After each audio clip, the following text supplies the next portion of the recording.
députés et sénateurs, vous avez un rôle à jouer pour aider à corriger les excès du passé. Vous les collègues des grands qui quittez les groupes armés, je vais le dire.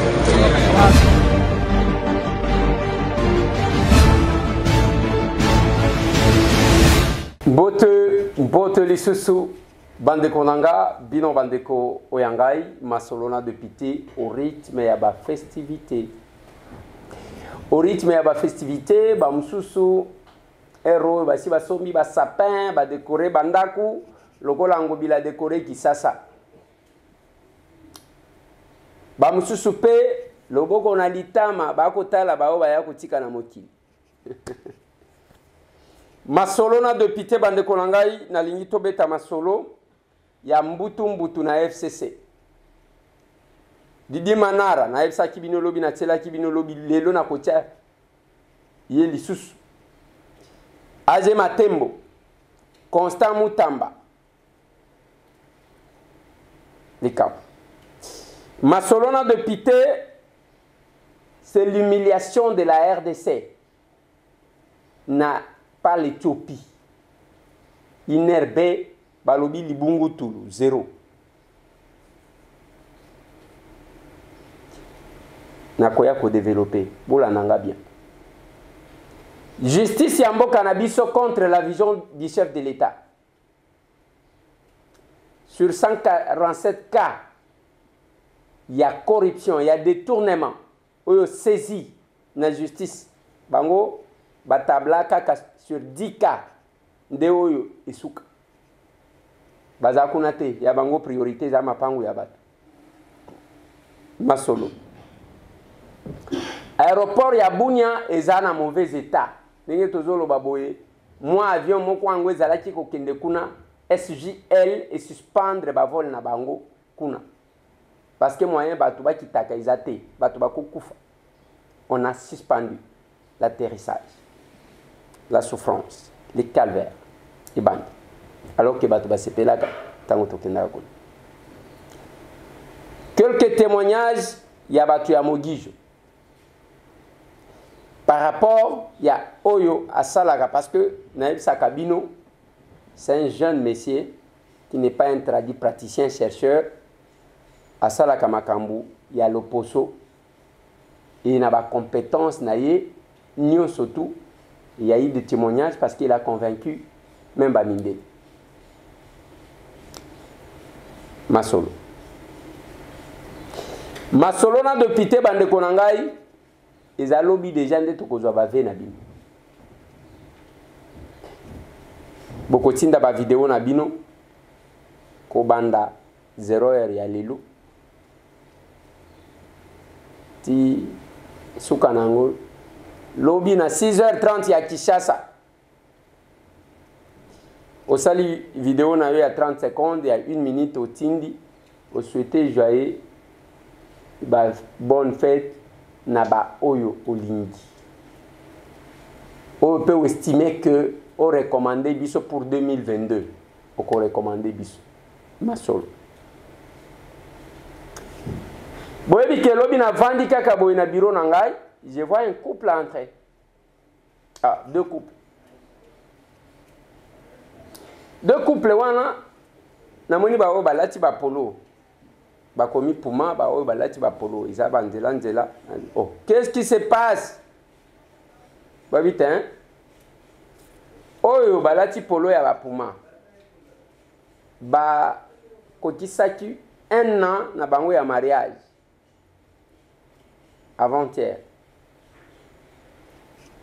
Biso pe ba parrain na bango tokokisi 8 ans de mariage.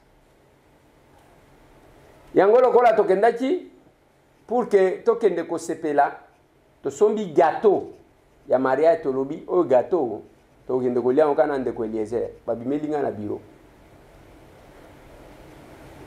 Quelle est la surprise bokolanda moi vidéo batu baye bangonde bazo fête anniversaire baye lingai cadeau surprise, costume, chemise, cravate, mibal.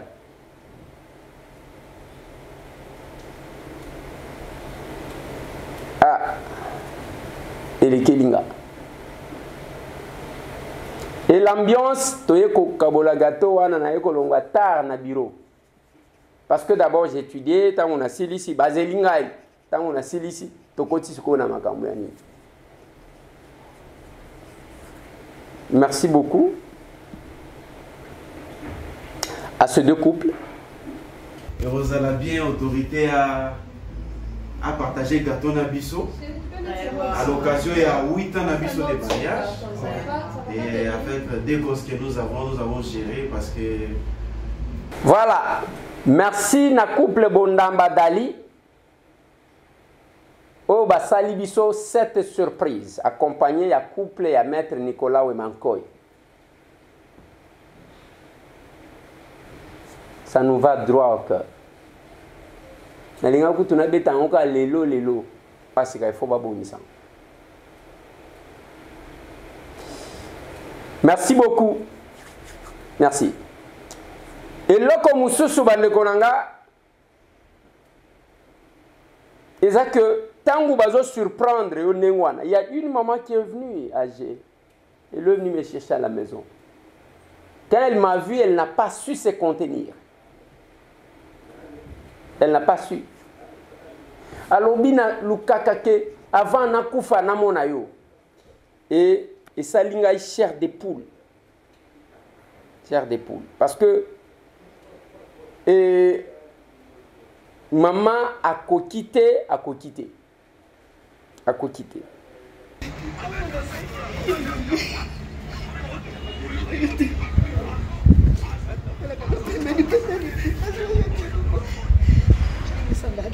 Je suis très émotive.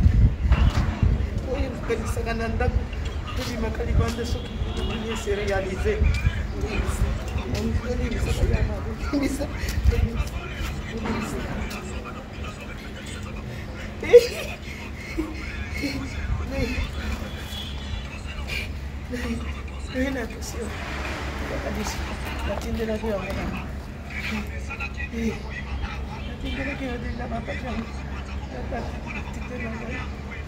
Je suis malade. Je suis pas bien, madame. Je ne suis pas bien, tambour. Je ne suis pas bien.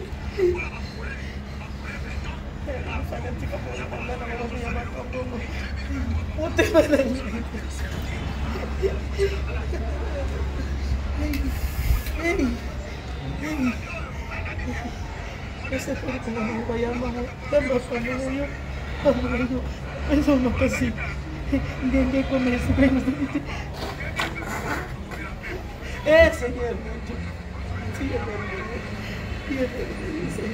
Seigneur mío, te tengo que sama kaka, te tengo que sama atana na poco, atana poco mokonzi.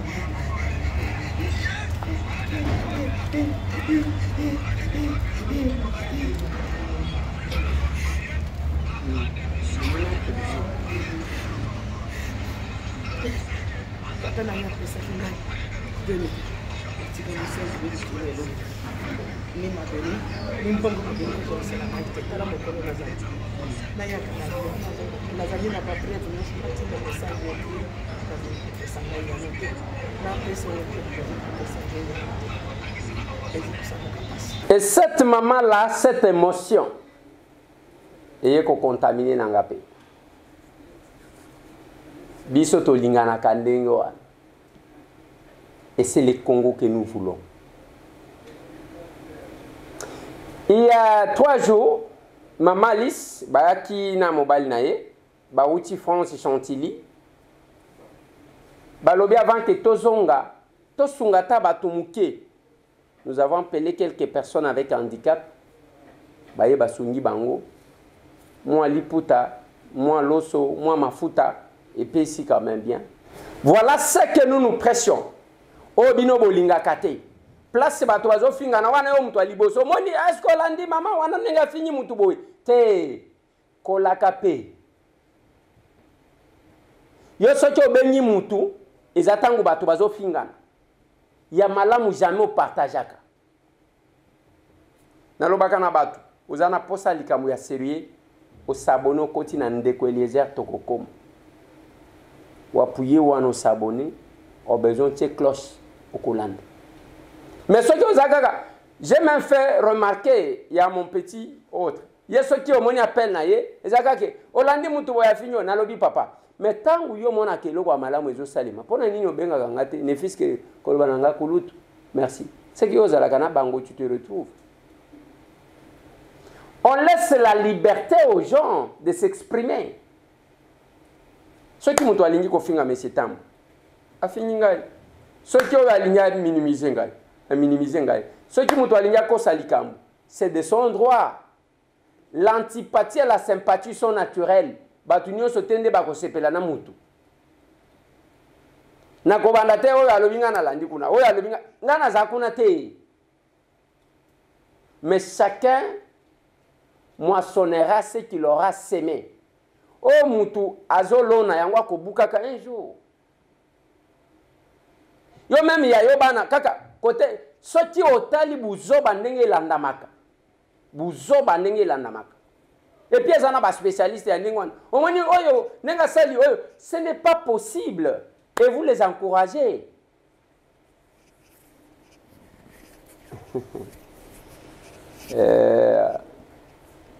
Merci, maman Ali, c'est bon retour. Parce que Bazongi Lelo, Bazongi en France Lelo. Après un séjour, je crois, d'un mois, Bayoki quand même moi Moulungi à Epana Bango. Après beaucoup de temps, je l'ai toujours souhaité.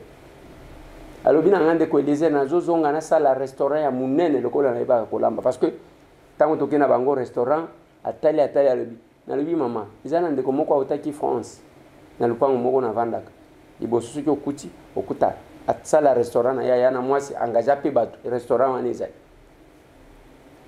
Mundele, Basson Makaye, le côté. Mundela Simbisaka. Aïbine, il a récupéré. Joyeux anniversaire à mon ami, mon compagnon, mon complice, Richard Compaye Andou, qui fête son anniversaire aujourd'hui. Chaque fois que nazakana poto, nazakana moi mobaliwa. Soti nazaliawa, même temps on a ke kabinda na kamati etoki. Richard. Depuis que je l'ai connu, j'ai rencontré ce monsieur-là quand nous sommes allés à Genneval, en 2016. On est resté comme ça. C'est ton jour. Enjoy, man. Joyeux anniversaire, joyeux anniversaire, joyeux anniversaire, compagnie Richard. C'est quoi, vous voyez que nalobaka eko sakana ranga te ya mundele ameka ko koma kianzi akokate ya bwaka stylo. Allez, enjoy, man. C'est Pelanayo, un combattant. Il a abandonné la vie il y a bien Napoto. Aye awa depuis aya awa etum azawa. Masolona de pité. Bande konanga ina lingi tobeta. To solo la siko makam. Likambo ya liboso tozo kende na politique. Didi Manara Aza chef ya qu'est-ce que j'ai dit? Président ya groupe parlementaire ya PPRD l'Assemblée nationale. Didi Manara Aza mtoto wa Manyema kweta kutoke boy shoka ikalungua mpini kabakia.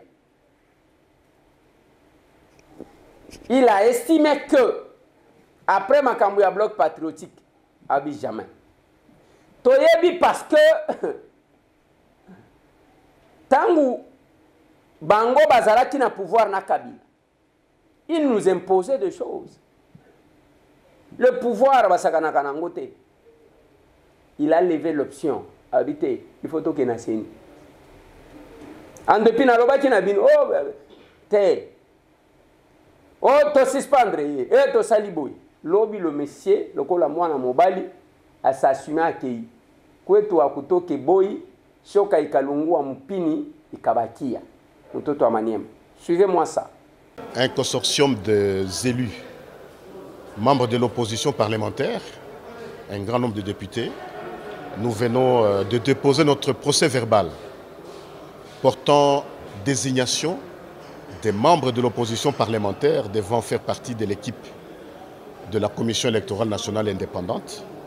Et cela fait suite à l'appel du président de la République, chef de l'État, demandant à l'opposition parlementaire de se joindre au processus électoral déjà en cours pour permettre au pays d'organiser des bonnes élections pacifiques, inclusives et crédibles. Voilà, c'est ça notre objet de notre présence aujourd'hui ici. Là, nous laissons la primeur au bureau de l'Assemblée nationale ainsi qu'à la commission paritaire qui devra étudier les cas. Mais sinon, nous voulons dire au peuple congolais que le temps est venu pour que nous puissions avancer. Vous avez suivi les pères spirituels des églises, surtout les évêques, qui ont dit qu'il y a un temps pour se quereller, mais un temps pour avancer. Je crois qu'il est temps pour que tout le peuple congolais puisse adhérer au processus électoral, d'autant plus que les élections sont attendues par le peuple congolais en 2023. Le peuple congolais ne voudrait pas entendre parler du glissement. Le peuple congolais veut qu'en 2023, que lui-même puisse se choisir ses propres dirigeants. Vous savez, au niveau de mon parti, le PPRD, ainsi que du FCC, le son des cloches n'est pas le même partout. Il y a des députés qui disent que nous devons adhérer au processus, mais il y a d'autres, des caciques, qui ne veulent pas entendre parler de ça. Est-ce que sont-ils dans le processus de blocage des élections? Mais ça, nous ne sommes pas là. Nous voudrions vraiment qu'il y ait élection. Parce que, comme FCC, nous avons activement participé à l'élaboration et même au vote de la loi organique portant organisation et fonctionnement de la Commission électorale nationale indépendante. Et au niveau de cette loi, le partage des responsabilités ainsi que la nature des fonctions à occuper, tout ça est clairement établi. C'est-à-dire, il y a 6 postes pour la majorité, 5 pour la société civile et 4 pour l'opposition. Donc, ces postes occupés par l'opposition sont donnés par la loi. Voilà pourquoi les députés viennent de déposer leur procès verbal qui sera examiné par le bureau et la commission paritaire. J'ai appris ça par les réseaux sociaux parce que moi-même je ne sais pas quand ça s'est passé. J'ai lu comme tout le monde, mais ça n'est pas le dossier aujourd'hui. Je crois que nous sommes venus déposer notre procès verbal pour que le pays avance. Parce qu'avec l'ancien président de la République, Joseph Kabila Kabange, qui a mis le pays dans cette habitude-là de la régularité des cycles électoraux, nous ne voudrions absolument pas casser ça. C'est un acquis favorable que le président Kabila nous a laissé. Et nous devons pérenniser cela. Et le peuple congolais, comme je l'ai dit, attend les élections. Donc pour nous, il n'y a que ça qui nous a motivés pour que nous puissions aller de l'avant. Donc le pays doit avancer. Nous avons essayé à faire des marches populaires. Nous avons essayé de faire les sit-ins. Vous savez vous-même, vous comme journaliste, ce que nous faisions dans cette salle. Je ne sais pas qui est ce député de l'opposition qui a fait du boucan plus que moi dans cette salle, comme opposant, comme leader de l'opposition. Je crois que maintenant, il faut que nous puissions savoir lire les signes des temps, savoir être pragmatique, savoir arrondir les angles et regarder de l'avant. Donc nous devons organiser ces élections en bonne et due forme pour que le peuple congolais puisse lui-même se choisir ses propres élus, son propre président de la République en 2023, ses propres députés nationaux, ses propres sénateurs, ses propres gouverneurs. Donc ce n'est pas à nous, les acteurs politiques, à bloquer ce processus électoral qui est déjà en cours. Voilà. Maloba Naye. Ezaka Kaye mon côté, Moussousoupe Azé Matembo, c'est aussi un autre député. Mais Azé Matembo bazana Constant Moutamba. Batali Saki Bango déjà avant que Neye Bozo Kende Yangote. On ne doit pas être comme ça, bras de fer, au lieu de Kende pour organiser ma ponomi. Biso to Vandiwana, bras de fer chaque jour na chef de l'État. Jamais. Biso, tout en étant fidèle à Joseph Kabila, nous estimons que nous devons faire avancer le pays. Suivez Azé Matembo. L'honorable Agé est un kabiliste patenté, un kabiliste de haute facture. Personne ne peut le nier. Mais vous savez, au-delà d'appartenance politique, il y a une appartenance supra qu'on appelle la République démocratique du Congo. La République démocratique du Congo, c'est ça notre objectif pour qu'elle soit meilleure. Lorsque notre famille politique a levé l'option de ne pas participer au processus électoral, moi, en tant que député élu du peuple, j'ai analysé et j'ai trouvé que c'est contradictoire à notre philosophie, même à la philosophie même de Kabila. Parce que nous ne pouvons pas vouloir une chose et son contraire. Nous nous sommes battus dans ce pays pour que la démocratie règne, pour que la démocratie s'installe, pour que la démocratie soit d'application à toute accession au pouvoir. Mais aujourd'hui, si on lève l'option, on opère un choix que nous ne pouvons pas aller aux élections, du moment où nous avions participé de bout en bout à l'analyse et à l'élaboration de cette loi jusqu'au vote, et à la fin nous refusons. Ça s'appelle et ça s'annonce et ça dénote une mauvaise foi vis-à-vis de la République. Nous, en tant que républicains, nous avions compris que cette démarche, elle n'est pas républicaine. Nous avions compris que le chef de l'État, son vœu est que ce pays, en 2023, puisse aller aux élections. Il y a eu un appel au niveau de l'Assemblée pour qu'on complète. Mais nous ne pouvons pas bloquer le processus électoral par rapport à nos appétits personnels. Si nous aimons ce pays, nous devons l'accompagner jusqu'au bout. Ce ne sont pas nos intérêts personnels qui priment, c'est la République qui prime. C'est ainsi que nous avions décidé, nous en tant que FCC, progressistes, révolutionnaires, nous avions compris que ceux qui l'ont dit que non au processus électoral, ils ont fait seulement la politique, ils n'ont pas fait la lecture politique. En faisant la lecture politique, nous avions compris que les postes qui revenaient et qui reviennent à l'opposition, ce sont des postes de droits et des droits constitutionnels.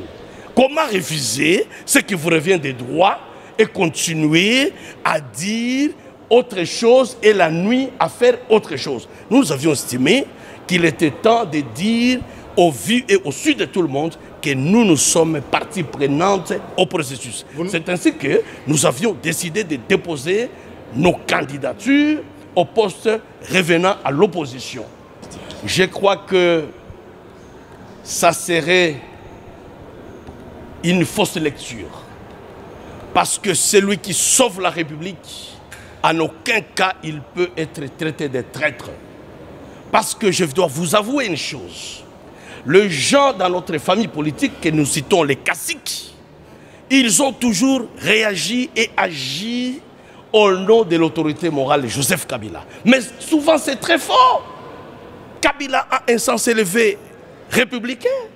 Kabila c'est un patriote, c'est un nationaliste. En aucun cas il peut s'entraîner dans des méthodes de blocage.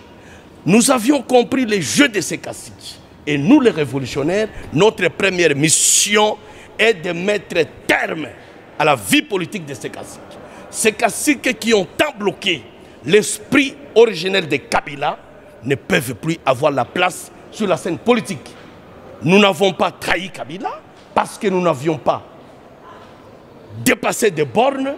Nous restons FCC, nous restons des kabilistes et nous voulons à ce que ce pays marche. Même Dieu lui-même, le Père, il n'a pas fait l'unanimité de la nation. Même Dieu lui-même était incapable, qui a créé les cieux, la terre, n'a pas fait l'unanimité. Il y a eu tour de Babel, chacun a parlé sa langue. Mais c'est au finish qu'on a repéré qui sont les prophètes et les vrais et les meilleurs. Donc pour nous, nous disons aujourd'hui, ceux qui acceptent, qui comprennent aujourd'hui que réellement FCC était miné par les caciques et qui sont au nombre de 5, tous professeurs. Tous professeurs. Et je vous laisse un devoir de dénicher ces 5 professeurs, tous caciques. L'un est du Bandundu, 2 sont de l'espace du Kasaï, l'autre est du Sud Kivu et le dernier est du Manieba. Dès que vous me trouvez ces caciques, je crois que cette république va marcher. Donc nous nous mettons fin à cette politique caciquéenne. Ça doit s'arrêter. Nous venons de confirmer au monde entier la République doit marcher au détriment des intérêts des caciques. Et je salue ceux qui viennent de nous rejoindre aujourd'hui, qui viennent de comprendre que la République prime au détriment de la politique des caciques. Salut et je les souhaite le bienvenu dans le club des révolutionnaires républicains. Même là où Joseph Kabila est, il sera content que ce pays, nous ne pouvons pas appliquer la politique de la terre brûlée. Il faut appliquer la politique d'avancement. Jamais, en aucun cas dans notre famille, on nous a inculqué, on nous a éduqués sur la politique de la chaise vide et la politique de la terre brûlée. C'est la politique des caciques. Ce sont des méchants et avec le méchant, nous devons prendre des mesures pour que ces méchants qui se rassemblent ne puissent plus revenir sur la scène politique pour qu'on délivre notre FCC. Notre position n'est rien d'autre que la délivrance du FCC. Siko, moi je me pose la question. Qu'est-ce qui reste à bloc patriotique? Bloc patriotique, Otomonaki, Ali, mon professeur de Vos Kitoko, qui représentait mon vieux Martin Fayoulou Madidi. Bakekunana, Maître Blanchard, qui représentait Adolphe Mouzito. Bakeko Telema, Bakeko Sanganana, Bakabange Noum. Qu'est-ce qui reste encore à bloc patriotique? Tant qu'on a l'oba nabino que c'est un conglomérat des aventuriers au Mzalo, au Tchadjingate. Et continuez. L'église s'est retirée. Moi je savais. Que tant que tu vas attaquer l'église catholique, tu vas attaquer Abécholi, tu vas attaquer cardinal, na lobi botika. Et il y a du respect vis-à-vis à Batouana. Ce sont les compagnons de l'élite. L'opposition était fatiguée, je le dirais. Je suis historien de temps présent parce qu'elle ne parle pas yango. Ngana mtu nazaki ko bata matin. Nazape mtu nazaki ko kende mukolo wa marche nazo bata na voiture hein. Je sortais même mukolo ba benya ne mon antenne il y a le 17 mai. Ba prisonnier ba bimin. Na longwa à 4 heures na comment je suis l'unique. On a viva na mona makambo. À 5 heures du matin, j'ai failli laisser ma peau. Vous comprenez mon tazolo ba wana ozalaki journaliste mais yo pesa le journalisme. Ba tunyo so bango ba komi ba compte YouTube et pas ba nini. Tout le monde devient journaliste.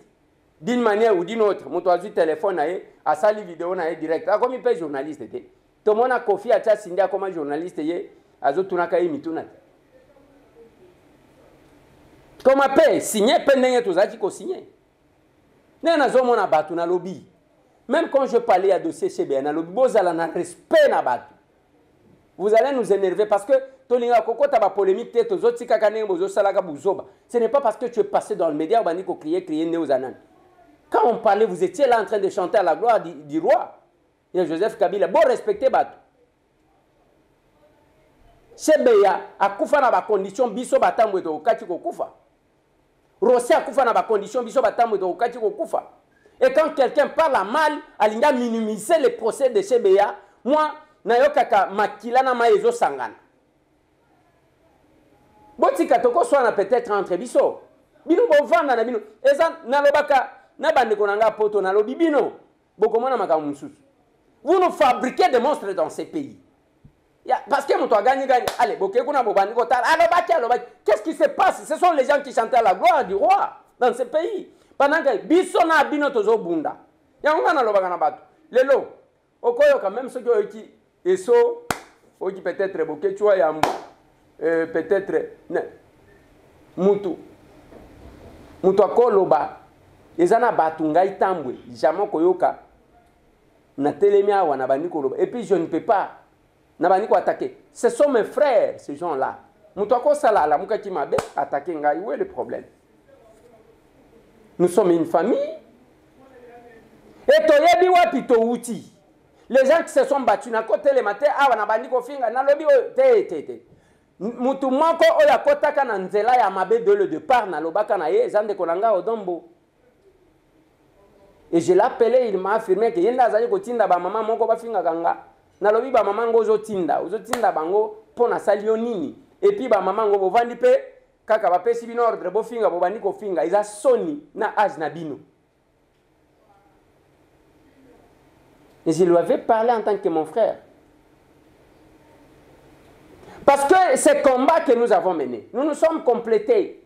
La diaspora jouait un rôle. Oyo ngai na vanda te na bandi parce que mutu ala muki m'avait peut-être attaqué ngai na bandi wana te Et ça n'a pas opportuniste, après, oui.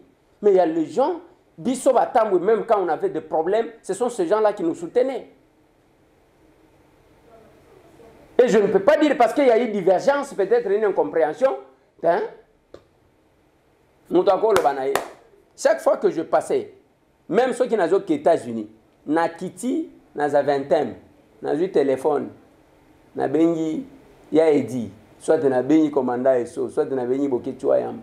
Je suis en escale ici, je passe. Mutu azwanga mabe, azwanga malam. Wana italingate. La même chose, na benga ka pasteur Bobo. Pasteur Bobo, nazo kindebo. Ndeko na ngai Fabien Kouswanik. Quand j'ai le temps, je l'appelle. Ngai na kokota ba polémique wana te. Ngai na kokota te. Et kozala biso moko to bandi koswana. Mais les autres sont en train de s'organiser, mon Dieu. Yango na tali sakabino. Na lobi toyeba wapi. Lelo tozo kende. Na fin ya mbula. On ne peut pas réfléchir deux fois. Okosili sambula kaka nengo anaka koswana kana batu kokosaka ba makamu. Non, c'est pas normal. Moi, je ne peux pas m'asseoir là, na bandi kokosela. Et puis je ne me mettrai pas, même ceux qui les lona bande konanga na ndenge na zotanga bango. Je suis arrivé en Belgique. Qui me recevait? Les abatouanati. Chaque fois que j'atterrissais, bien sûr que les anaya moko ya kokota makamu ya PPRD oyo. Oyo akosaka ke eloko na ye tumbami aye campagne awa na bato Kabila qui voulait me diaboliser. Munoko na nganga bokondi mangai Eliezer ngai oyo Kabila ke ngai oyo bobi misama nyonso. Et quand on parle de ça, makamu ya ba procès ya ba oyo ba koya sur les champs de bataille ou sur le champ d'honneur et que muto alinga minimiser et simbate. Et Simbate. Je suis allé en Belgique et je suis allé chercher la famille d'Arma Tungul. J'étais très bien reçu par sa femme. Je vis ses enfants. Ngaye lo kwesala kanga mabe makasi izaba na wana. Privé de l'affection ya ba boti. Omoni nego zakana bana na yo, mais bana ya batwa. Qu'est-ce qui reste à bloc patriotique? Vienanga Martin Fayou. Ndekonayo, c'est Félix Antoine Tshisekedi. Les derniers salles, c'est là en famille. Mabe na ye na malamu na ye, toloba kiabati. Alobi discours na ye, je vous ai fait remarquer ce qu'il a dit. Et Nathalie Sibinope, oyo nga na yoka kite, oyo akokaki koloba yango. Parce que le discours était centré sur 5 provinces sur 26. Et ça bien été. Ça frise l'oubli des autres. Les chefs ne pouvaient pas tout dire, oui, ils ne pouvaient que survoler quand même. Et moi, je ne peux pas dire, comment ça a été? Oh, chef, c'était au top, hein, c'était bien. Non, mais c'était un oiseau loba. Ngana monaka chef na télévision, na monaka première dame na télévision. Boye bisaye que, mais c'est un walobi que mokonzi. Ezana kushi abatu ba sepelité. Les grands Équateurs, bayoki atakomo na bangote. Les grands Bandundu, bayoki atakomo na bangote. Les grands Kasaye Panayo, pour 2022, bayoki atakomo na bangote. Les Maniema, bayoki atakomo na bangote. Katanga wana, à part au Katanga, le reste, bayoki atakomo na bangote. Même les Kisangani Boyoma, qu'est-ce que j'ai dit, la grande orientale, bayoki moi mouké kaka route, ici. Mais pourquoi on ne pouvait pas insister?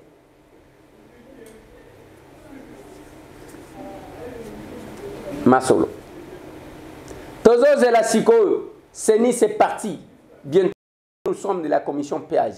Tokobana kotala ba dossier totali. Tu as ajouté ordonnance Moussokoi.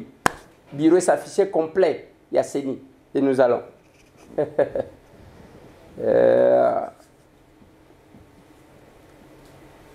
Masolona de pité eza humiliation bande konanga et tozali ko subir boyo kanga malam.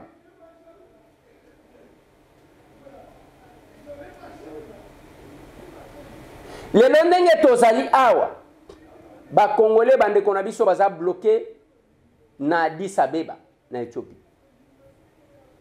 72 bazana hôtel.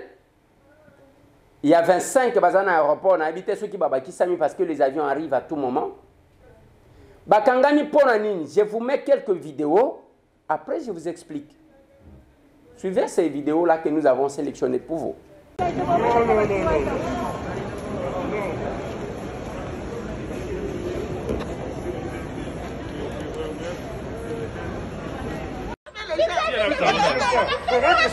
a fait beaucoup d'argent. C'est notre droit. C'est quoi ça? Vous voulez pas rentrer chez nous? C'est simple. Oh.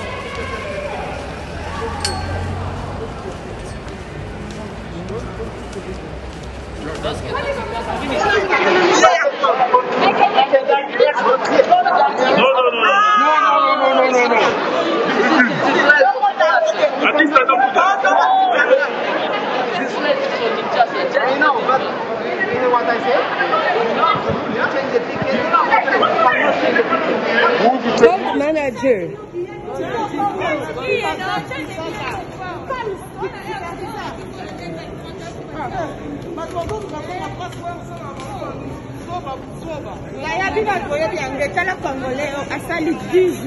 Oui. Dans l'hôtel, ambassadeur m'a dit ça hier, ça va faire bango pour les bini négatif, ça va être positif. 12 jours, à début c'est $600.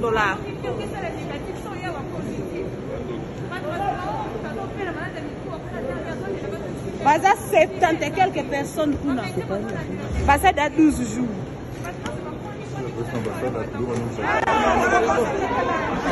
Non, il tient du bien. Madame,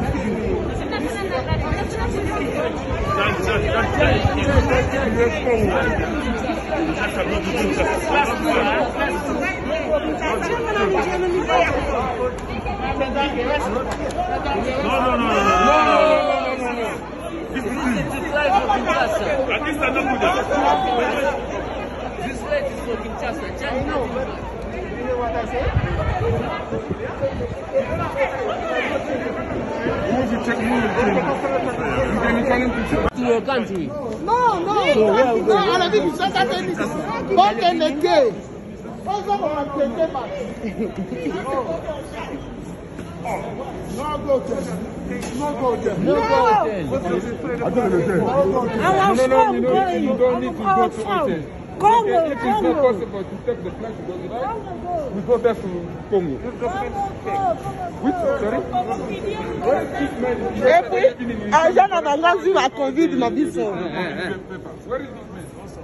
Ah oui. Wana ezana aéroport ya Addis Abeba. Bao bazana hôtel bakangami na hôtel. Qu'est-ce qui se passe bande konangai?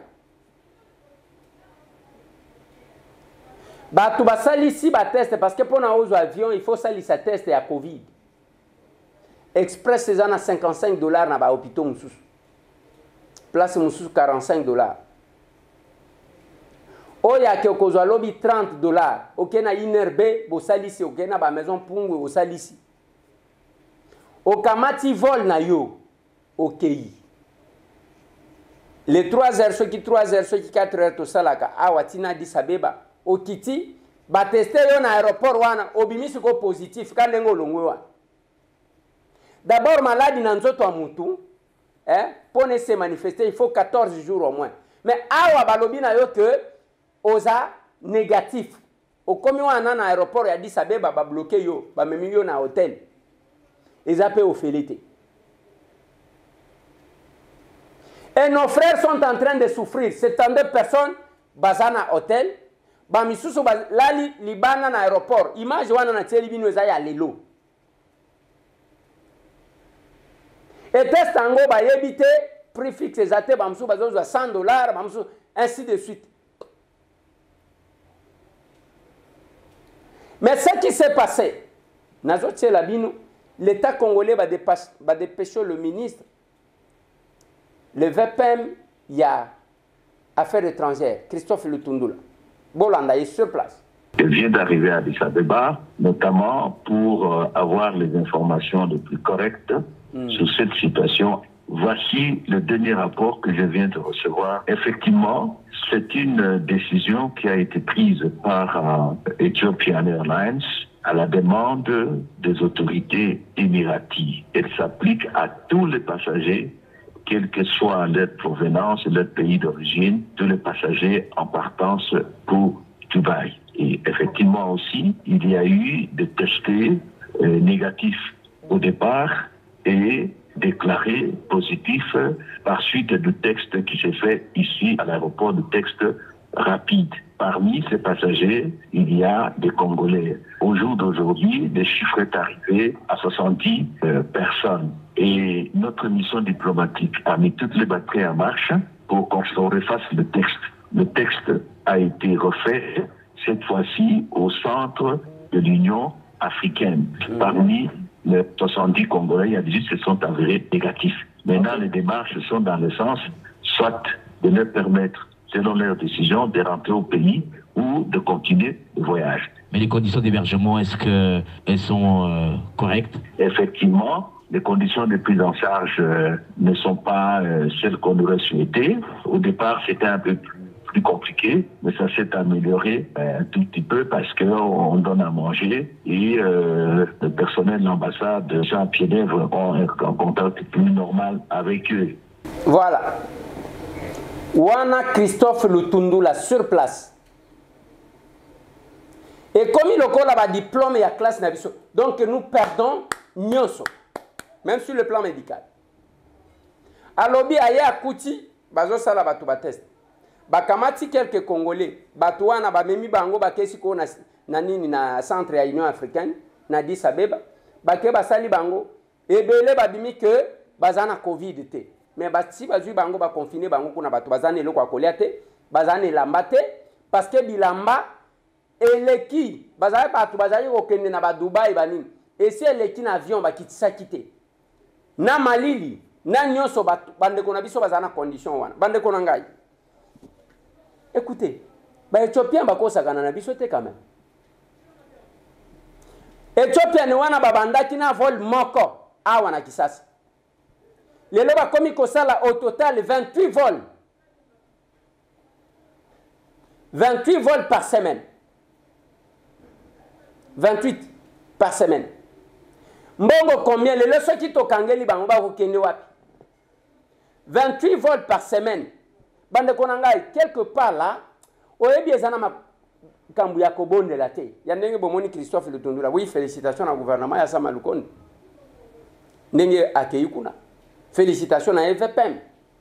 Mais tout ça batu ya kobonde la te. Les relations entre les États sont des rapports de force. Tolobi OK, boko kitape awate. Boko mona nini bakendaka mboka nini oyo bakendaka lokola RDC. Boye bisangai. Mboka nini bakendaka lokola RDC. Et nous sommes là, nos frères, comme ils ont battu, on doit commencer à se jouer de nous à ce point-là. Non mais attendez. Parce que tu as un def avion pas na bango. Hein? Pour tu as un def na lobi boy, to lo bana bango kake, ba lokola zo sakana, bo kitawate. Comme ça biso to kufa. Mais ce n'est pas possible. Nos frères sont là, ils ont ba ona teli bino wana balali na aéroport. Libanda, batu bazana bilamba te. Bakoli nyonso, babagage nyonso le kaki nango.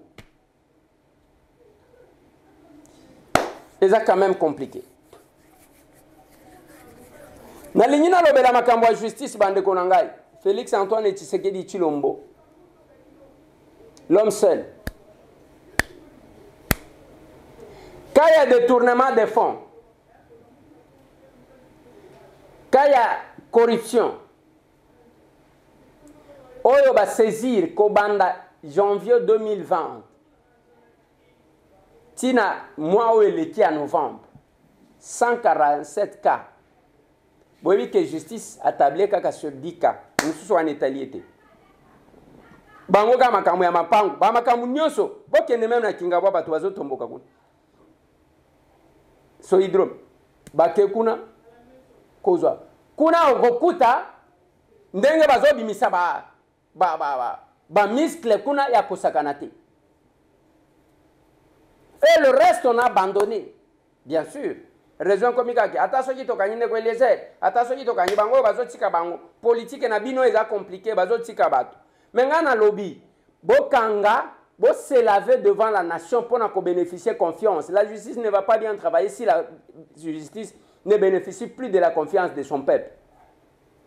J'ai parlé à un procureur na lobby ba comment ko benga bino o ma tête CPI o soki gombe soki ainsi de suite.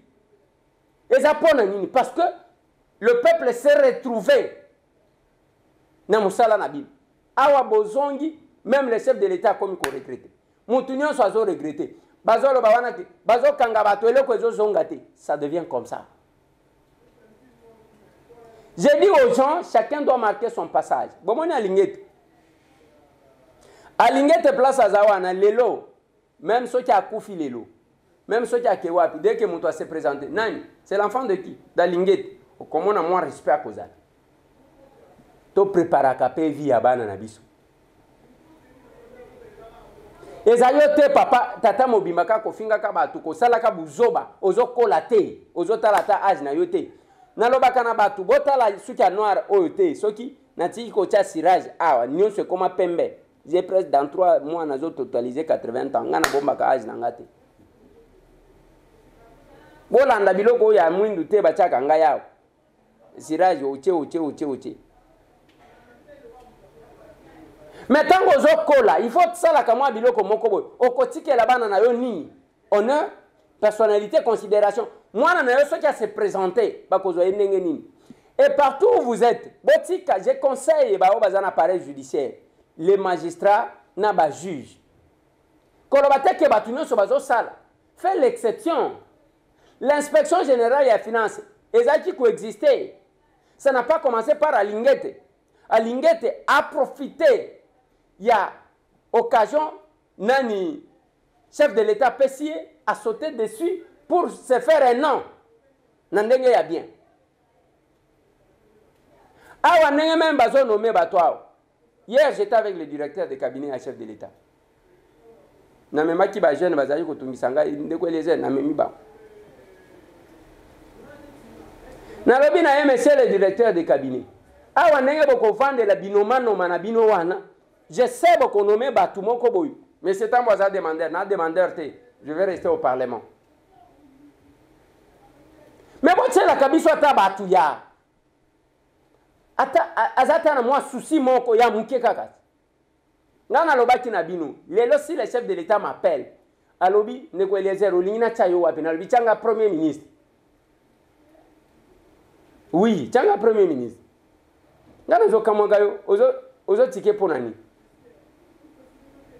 Tchanga premier ministre to pesa quand même goût na batu ya ko gérer la chose publique. Une gestion proche yango bin ngana za député. Jamais na kata lien na population o a votangai.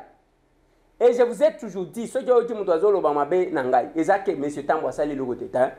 Soit muto amonike nazo soutenir chef de l'État et que ye azana Martin Fayulu akwa takenga na ndengwa. Soit muto ayoki ke ngana zo pressé vient nga Martin yaka awa ya sepelité akewa atakingai. Soit muto amonike bon ya supportaka Moïse Katumbi te, moi je suis avec Moïse Katumbi atakingai. Ça peut être ça. Même à part ça, oko atakingai alikamuni. Nazo sala musala o ba député ba salaka. C'est comme ça que je vous ai dit la proposition de loi ngana sali. Pas seulement que la population y a qu'à se payer, bomoni ba collègue nanga boyoka ki d'intervention. Tout le monde a soutenu. Tant on a zolongozo mona ndenge bazo ya mbelangai.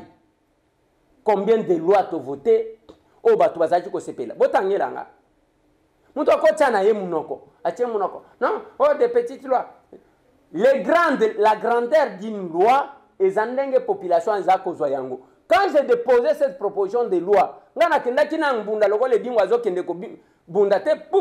n'est pas ça parce que mais la population s'est manifestée.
moi, je suis content parce que j'ai dû répondre à un besoin et à cette population-là.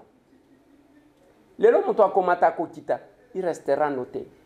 Eliezer Tamboué, l'initiateur et ordre de sage-femme, soit fondateur et ordre de sage-femme en RDC, jusqu'à ce que la loi sera promulguée. Et le peuple s'est retrouvé. Depuis que Nassilis, c'est ça aussi. Les contrôles, j'ai amené ma camba petit commerce, oh, n'engezokende, n'engezokende. Kokende na ba bureau ya batuna, même à cette population-là, kokende pas ba ministre, kokende pas ba responsable, neti ya ba ovede na ba. Masikita yango anezongi, c'est notre fort, je le dirais. Kindele n'engezomona ba kosala misala wana, c'est notre fort. Attention qui batu ba récupérer. Je le dirais, mutema na bango ba yebi. Et j'ai eu à chercher à Kolakisabatu que le mandat d'un député, quand on dit le mandat national, c'est sur l'étendue de la République. Yango bozomona kabiso ba Goma, bozomona kabiso ba Mbujimai, bozomona kabiso ba Kananga, bomoni biso ba Lomami, awana uti mwanda. Je me sens à l'aise quand j'exerce ça. Chacun fait sa part. J'ai parlé avec un responsable qui me disait, à part quelques-uns, il y a Bino Bozo, c'est l'exception. Le Parlement là est arasé. Parce que les gens ont oiseaux qui ne connaissent pas Mathieu Vina Dialel. Aéroport, il y a Bounia Bakangi, Bakangite, Bavion Baboy Kokitakun. SGL va décider, va lobby, oh, Bomona Kitokindaki, vol direct à Kinshasa, Bounia. SGL. Compagnie wana babundi saki ngona ninga ko sakanete. Ceux qui kuna je suis allé moi-même aux homona bazo pesa bango espace. Mais quand les premières dames a sali tourner na yi, a sali na compagnie wa. Botika mutema mabe. Mais compte tenu à état et aéroport, les andengwa. Monsieur le DG Choum, il y a un problème qu'il faut intervenir le plus tôt possible. Parce que l'aéroport, ils allaient desservir, ils allaient aider. Maintenant que les vols n'atterrissent plus, c'est vraiment important. Nous avons qui un témoignage à Modijo, parce que vous allez suivre la DSOB avec Didier Kikou et une dame qui témoigne au Bango Bamoy. Suivez-moi ça. Yosa artiste, Yamboka Congo artiste munene, batbalanda kabayebi de par-ci par-là. Tant ça va produit et convaincu yo ni n'est-ce que yo ça va convaincu bien va produit témoignage est ngamuku ngai muku na ebité batuta mususu botala nanade babo benga siko film ya ba masolo na uchobeta ndeko nanga pona nga ebebaki makasi na komaki so natali miroir boy. Non, ça, normal, mais ebim ça net inalela. Calandre ya ko blaga na ngote calandre. Umel calandre. Hein? Tika, ko sa sango blagiti. Ko sa sango blagiti. Elongi. Donc parce que elongi ya mutoza ya yemoku. Atali passa na yo boko kala penate. Donc yo atali passa na yo na souci na elongi na ya na souci elongi na oti. Yo bano webi sali pasa ya bo webi ngane na zalate bo eta elong na bien bien pali pasa na o baby sinde yo ye patikali na ye agabe ayi so bo ouais nous ça bio MG glycérie bio MG na crème bio MG ya on de ça la ka blague te so ko ka baby sika figure ata ozana lar batu bando kimo bando kanso kweya so bo nazoloba boye nazopesa conseil na bandeko na ngai nyonso tu nazoloba me ndenge nazalelaki bato misusu bamonaki te me lokwa nasi na biki na ngai yango moni na leki nazoloba ozomona mingi ya badokter bazoleka na télévision baza koloba bango bazotraite bapo me ngai oyo ya ngai confiance na ngai napesaki pa docteur Mungijo nazalaki mpe na patience na ngai po babi patience efutaka oye eza te ke nyati ka nde tokenda na hôpital ozobela lelo melikisi kaka lobi obika te omeli kisi malade ya kambangu ekenda malembe nga nazangeli traitement na ngai malembe er na yaki ngai pe koya na nga na yaki pe nalandeka na TV namonaki mama Shako na pape Sobe namoni baolika na TV bapesi publicité nga pe lokwa pe nazalaki na kango pe kaka nalobi savanga pe fona kende namona nanu pe ndenge baninga bamoni babiki ngai pe na kende ondima na nga pe bikisi ngai na ye pe la putain de docteur fait en tout cas ça gentil ayambara bato très bien en plus téléphone na EPR nyoso tout ce ko bengiye en tout cas na éviter atati na ndako ba parents na ngai en tout cas félicitations extra de père Mondi Joazali tie pa ba parents na nga vraiment ba lobaka ko ba bité oza vraiment na docteur ayebi ko landela moto pe ko bengi na téléphone fonzo aye en tout cas na ko pesa message na bandeko na nga nyonso koyoka no sonite oza na ndako oza na pasi yaka ozwa lobiko obika parce que elongi nde yango ezali miroir beauté ya motu nde ezali elongi patience na nga efuti ngai nalandaki traitement na nga malembe chaque rendez-vous na ngai nazoya azoconsulte ngai tina lelo nde nazoleka boye nazopesa bino message nasilisi traitement na ngai. Merci. Voilà, ça c'est son domaine et batutu oyo ba senganga numéro na recommanda bango moi mobali wana na nazwi ba réclamation te yake o basali te na nazwi ba réclamation te et na yebisaka ye kaka ke bongisa batela musala na yo parce que ce que osali yango malamu te kaka ngai oyo na kozonga na koloba jamais ezali yango te ndenge na lobaka na JFM service bongisa ya une maman qui m'a envoyé un message ao na otipe kotindela ye JFM bozela na natangela bino yango namoni ye moko JFM azo benga ngai bon nana yambiete mais akomelinga c'est madame Munga au Canada. Bonjour honorable, nous avons un problème sérieux avec JFM Service que vous nous recommandez pour l'envoi des colis. Nous pose problème depuis juin, il n'exécute pas. Nous n'arrivons pas à vous atteindre, même vos collaborateurs ne nous facilitent pas la tâche. Najuka capture wana tindeli JFM et je suis sûr que ndenge na ebeli JFM RO a sa bengue pour trouver une solution s'il y a un problème parce que c'est un monsieur qui prend au sérieux son travail. La même chose na Modijo depuis que je l'ai connu na ebaye azana nu mwana muke nazana na RLTV tilelo. Combien d'années? C'est un jeune qui se débrouille et il faut l'encourager. Voilà bande konanga na suki si wana pona lelo tolingi to sunga batu na lobaki Modijo boyana biloko na bino to ko filmer ya JFM Service oh yo depuis bandaki oh yaya kufaki tozo zela yo John Connection oza koteni miko lebele na zo ka yote bien sûr que bapaya bazo ya kuna mokonza mboka kozala wana lobby ko ina distinguer première dame mais ba kozala na tante et kozala tamuki oh il faut natanga nanu ba pasteur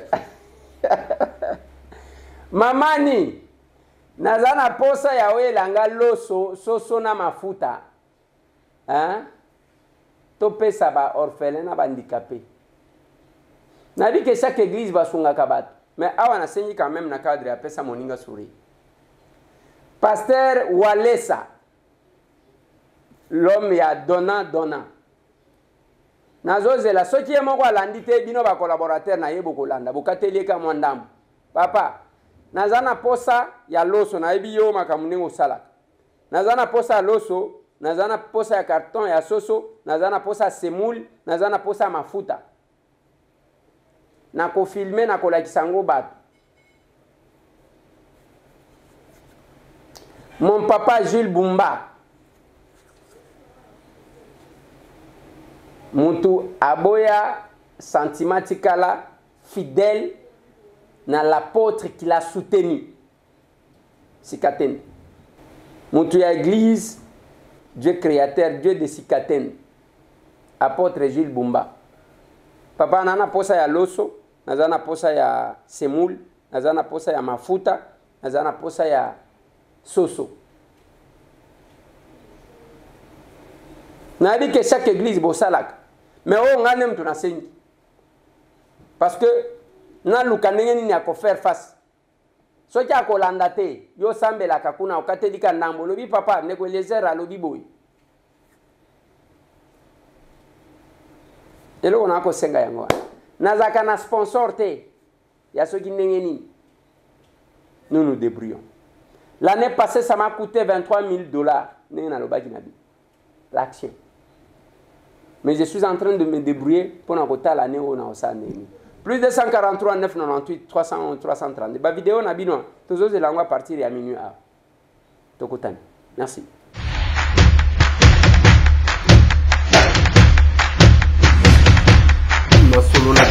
Honorables députés et sénateurs, vous avez un rôle à jouer pour aider à corriger les excès du passé.